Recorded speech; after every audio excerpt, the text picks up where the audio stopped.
Uniform civil code क्या है? Uniform civil code से क्या मुस्लिम पर्सनल लॉ बोर्ड को खत्म करने की कोशिश है? यूनिफॉर्म सिविल कोड का क्या सिर्फ और सिर्फ मुसलमानों पर असर पड़ेगा? यूनिफॉर्म सिविल कोड का क्या हिंदुओं पर भी कोई असर है? यूनिफॉर्म सिविल कोड आने से क्या जो दक्षिण भारत में परिवार में शादियां होती हैं वो प्रथा खत्म हो जाएगी? यूनिफॉर्म सिविल कोड आने से क्या जो आदिवासी समाज में एक से ज्यादा पत्नी रखने की प्रथा है या अधिकार है वो खत्म हो जाएगा? यूनिफॉर्म सिविल कोड लाने से क्या दूसरे धर्मों में शादी करने वाले जो स्पेशल मैरिज एक्ट हैं वो भी खत्म हो जाएंगे? यूनिफॉर्म सिविल कोड लाने से वो जो अनडिवाइडेड फैमिली एक्ट है क्या वो खत्म हो जाएगा? बीते कुछ दिनों से यूनिफॉर्म सिविल कोड को लेकर चर्चाएं बहुत ज्यादा तेज हो गई हैं और हो भी क्यों ना, भारतीय जनता पार्टी ने 3 बड़े वादे किए थे अपने शुरुआत आगाज के साथ, जिसमें एक था राम मंदिर जो वो दावा करते हैं कि सुप्रीम कोर्ट के जरिए पूरा कर दिया। दूसरा था कश्मीर से 370 हटाना जिसको उन्होंने कर दिखा दिया। और तीसरे को लेकर कहा जा रहा है कि बहुत दिन दूर नहीं है जब देश में यूनिफॉर्म सिविल कोड लागू हो जाएगा। यूनिफॉर्म सिविल कोड से सबसे ज्यादा जो शिकायतें हैं वो मुस्लिम समाज को है। वो ये कहता है कि मुस्लिम पर्सनल लॉ बोर्ड की बात तो मानेंगे, लेकिन यूनिफॉर्म सिविल कोड को लेकर कई सारे सवाल हमारे मन में हैं, तो आज उन सवालों के जवाब हम अब सबसे पहला सवाल तो ये है कि यूनिफॉर्म सिविल कोड की चर्चा इस वक्त क्यों हो रही है? तो अगर आपको यह समझना है तो आपको प्रधानमंत्री मोदी का हाल फिलहाल का जो बयान है वो सुनना पड़ेगा, जिसमें प्रधानमंत्री कहते हैं कि एक ही परिवार के 2 लोगों के लिए अलग अलग तरह के नियम नहीं हो सकते हैं। प्रधानमंत्री ये भी कहते हैं कि ऐसी दोहरी व्यवस्था से आखिर घर कैसे चलेगा? सुप्रीम कोर्ट ने बार बार कहा है, सुप्रीम कोर्ट बार बार डंडा मारता है। वो कहता है कि यूनिफॉर्म सिविल कोड जो है वो आप लाइए, लागू कीजिए, लेकिन वोट बैंक के भूखे लोग जो हैं वो इसमें अड़ंगा लगाते रहते हैं। यूनिफॉर्म सिविल कोड यानी यूसीसी को हम लाएंगे और बीजेपी सबके साथ सबके विकास की भावना से काम कर रही है। ये प्रधानमंत्री का स्टेटमेंट है जब मंगलवार को बीजेपी कार्यकर्ताओं को संबोधित कर रहे थे।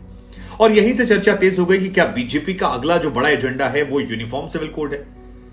2024 के इलेक्शन के कॉन्टेक्स्ट में इसका कितना असर होगा, इसका फैसला हम आप पर छोड़ देते हैं।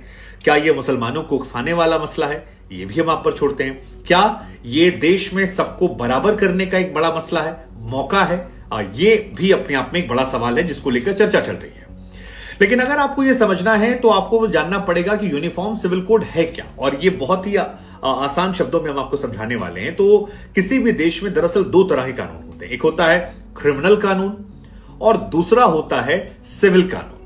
और यही जो आमतौर पर कानून है वो लगभग हर देश में पाए। अब क्रिमिनल कानून जो है उसमें आप चोरी, मारपिटाई, लूट, डकैती, हत्या या जितने भी आरोप हैं, प्रत्यारोप हैं, उनको लेकर आते हैं। अगर आप इंडिया के कॉन्टेक्स्ट में बात करेंगे तो इंडिया में क्रिमिनल लॉ जो है वो सबके लिए है। मसलन अगर एक गुनाह मुसलमान करता है तो उसको भी वही सजा मिलेगी जो एक हिंदू को मिलेगी या एक सिख को मिलेगी, पारसी को मिलेगी, जैन को मिलेगी। यानी कि हमारे देश में जो क्रिमिनल लॉ है वो सभी के लिए एक है। और कई बार कहा था कि संविधान मतलब एक संविधान, लेकिन हमारे यहां सिविल कानून जो है वो अलग अलग है। मतलब क्रिमिनल में तो सब एक बराबर हैं, लेकिन जब आप सिविल में आते हैं तो यहां पर कानून अलग हो जाते हैं। सिविल में शादी ब्याह के बाद संपत्ति से जुड़ा जो मामला है वो सिविल में आता है।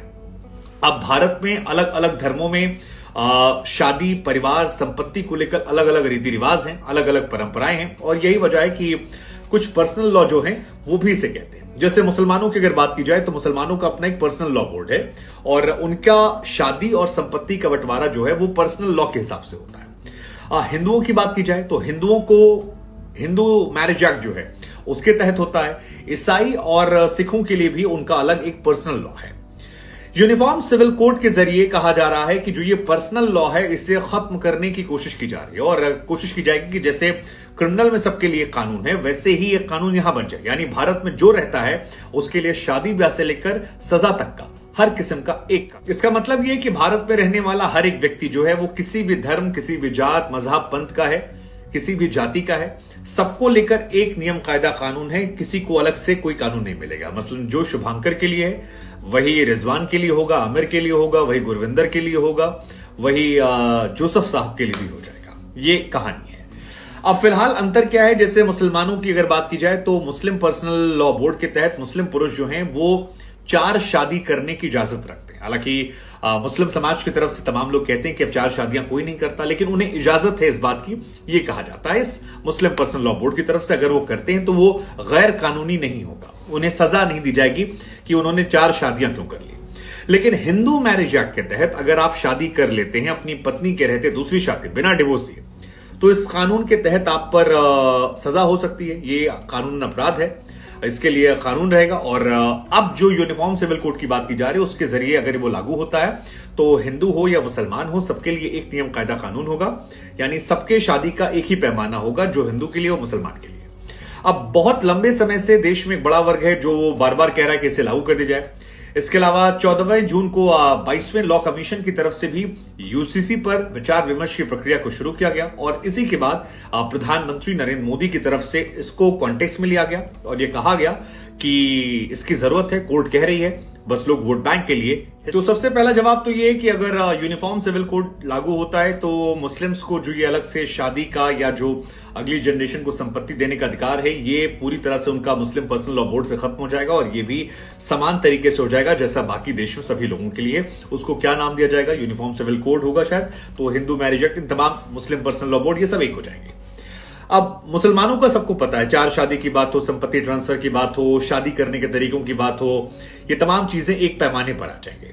लेकिन हिंदुओं में जो आदिवासी समुदाय है उसे भी एक से ज्यादा शादी करने की इजाजत दी जाती है, तो क्या उस पर यह लागू हो जाएगा? तो आपको बता दें कि अनुसूचित जनजातियां यानी कि शेड्यूल्ड ट्राइब्स जो हैं, एसटी, उन समूहों की सरकारी लिस्ट जो आमतौर पर मुख्य समाज से अलग रहते हैं उनकी होती हैं और माना जाता है कि अक्सर इनका अलग समाज होता है। कई बार देखा था कि रीति रिवाज अलग होते हैं, पहाड़ों में रहते हैं या जंगलों में रहते हैं, इनका अपना एक अलग अंदाज होता है। लेकिन अब यह माना जा रहा है कि जो इनको एक प्रिविलेज मिलता था, एक पुरुष एक से अधिक महिलाओं से शादी या फिर एक महिला की एक से अधिक पुरुषों से शादी, यूनिफॉर्म सिविल कोड आएगा तो इनसे भी यह हक छीन लिया जाएगा। और ये भी नाराज है, कहा जा रहा है कि 2016 में ही रीति रिवाजों और अपनी प्राथमिकताओं, अपनी कल्चर को बचाने के लिए सुप्रीम कोर्ट गए थे। खासतौर पर पूर्वोत्तर में ऐसे ट्राइब्स बहुत ज्यादा हैं और वहां पर यह माना जा सकता है कि जब यूसीसी को लागू किया जाएगा तो उसका बड़े पैमाने पर वहां पर विरोध जो है वो देखने को मिलेगा। हालांकि ऐसा नहीं कि पूर्वोत्तर में जितने राज्य हैं सभी जगह पर सभी आदिवासी समुदाय के लोग जो हैं वो एक तरह पत्नियां रखते हैं, लेकिन कई जगह पर उनको ये छूट है। लेकिन एसटी आबादी जो है वो ज्यादा कहां पर है आदिवासी समुदाय को लेकर, तो आप सिक्किम की बात करेंगे 33% है, आप मेघालय की बात करेंगे तो वहां तो 86% इनकी आबादी है, वहां बड़े पैमाने पर विरोध होगा।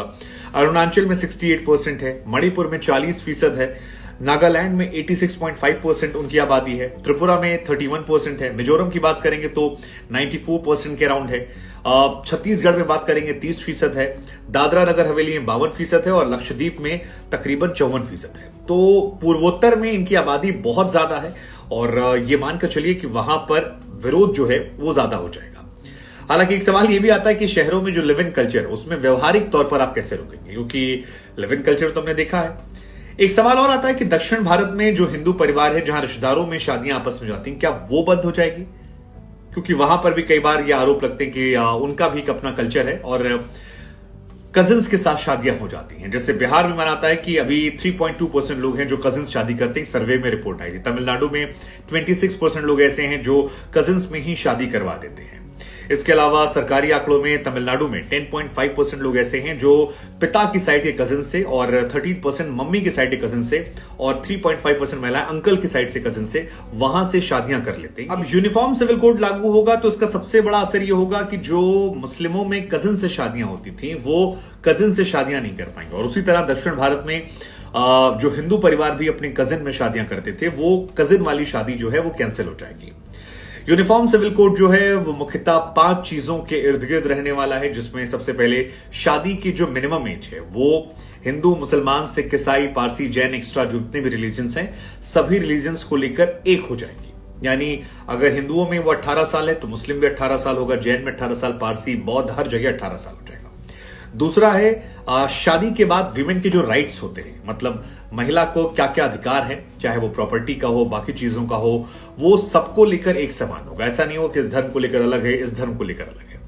तीसरा, तलाक की जो प्रक्रिया है, यानी अलग सेपरेशन होने की जो तरीके हैं वो अभी क्योंकि मुसलमानों में अलग है, मेहर देनी पड़ती है, हिंदुओं में अलग तरीका है, कोर्ट कचहरी, वो सारा एक तरीके का हो जाएगा, सबके लिए समान है। इसके अलावा पोस्ट डिवोर्स जो महिलाओं के भरण पोषण का अधिकार है वो भी एक मान लिया जाएगा, तो ये भी एक वो है। और इसके अलावा बच्चे के गोद लेने का अधिकार जो है वो भी एक मान लिया जाएगा। तो कुल मिलाकर ये काफी ज्यादा अलग हो जाएगा। हिंदुओं में शादियों के लिए संसद से 1956 में कानून बना दिया गया था और उसमें माना गया था। अब यूनिफॉर्म सिविल कोड आएगा तो यही पैमाना जो है माना जा रहा है मिलता जुलता सभी के लिए। एक सवाल, एक डर लोगों के मन में यह भी है कि क्या यूनिफॉर्म सिविल कोड आने से दूसरे धर्मों में जो शादी की जाती है, स्पेशल मैरिज एक्ट, वो बदल जाएगा? क्योंकि ये माना जाता है कि 1954 में एक सिविल मैरिज या रजिस्टर्ड मैरिज के लिए कानून बना है और कुछ शर्तों के साथ आप दूसरे रिलीजन में शादी कर सकते हैं, यानी दो अलग अलग धर्मों जातियों के लोगों को शादी रजिस्टर्ड कराने मान्यता देने के लिए यह बनाया गया है। इसमें शादी जो होती है वो एक सिविल कॉन्ट्रैक्ट होती है, इसलिए धार्मिक आयोजन, संस्कार या समारोह कराने की फॉर्मेलिटीज की जरूरत नहीं पड़ती है।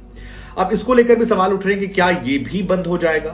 बहुत सारे लोगों की तरफ से बात की गई है, लेकिन जो मोटी मोटी बात निकल कर आ रही है वो ये कि ये बंद नहीं होगा, क्योंकि अब तक जहां पर हो रहा है वहां पर पर्सनल लॉ या फिर धार्मिक आधार पर ऐसी शादियां हो रही हैं, लेकिन यूनिफॉर्म सिविल कोड जो है वो इक्वेलिटी की बात कर रहा है। तो ऐसे में इक्वेलिटी में जो स्पेशल मैरिज एक्ट है वो खत्म नहीं होगा। एक कहानी और आती है हिंदू अनडिवाइडेड फैमिली एक्ट को लेकर, जो स्पेशल प्रिविलेज मिलते हैं जब आप ज्वाइंट फैमिलियां होती हैं, एक ही घर में छत रहने, खाना पीना सब कुछ, तो वहां पर कहा जाता है HUF, यूनाइटेड अनडिवाइडेड फैमिली, तो उनको लेकर कहा जा रहा है कि कुछ टैक्स में छूट मिलती है।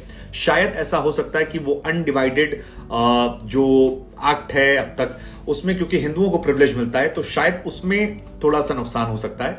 लेकिन कुल मिलाकर ये मामला जो है काफी सेंसिटिव है और अब इस मामले को लेकर सियासत जो है बड़े पैमाने पर है। हमें लगा हम आपसे पूछते हैं, क्या देश को यूनिफॉर्म सिविल कोड की जरूरत है? क्या ये सही समय है? इसका क्या असर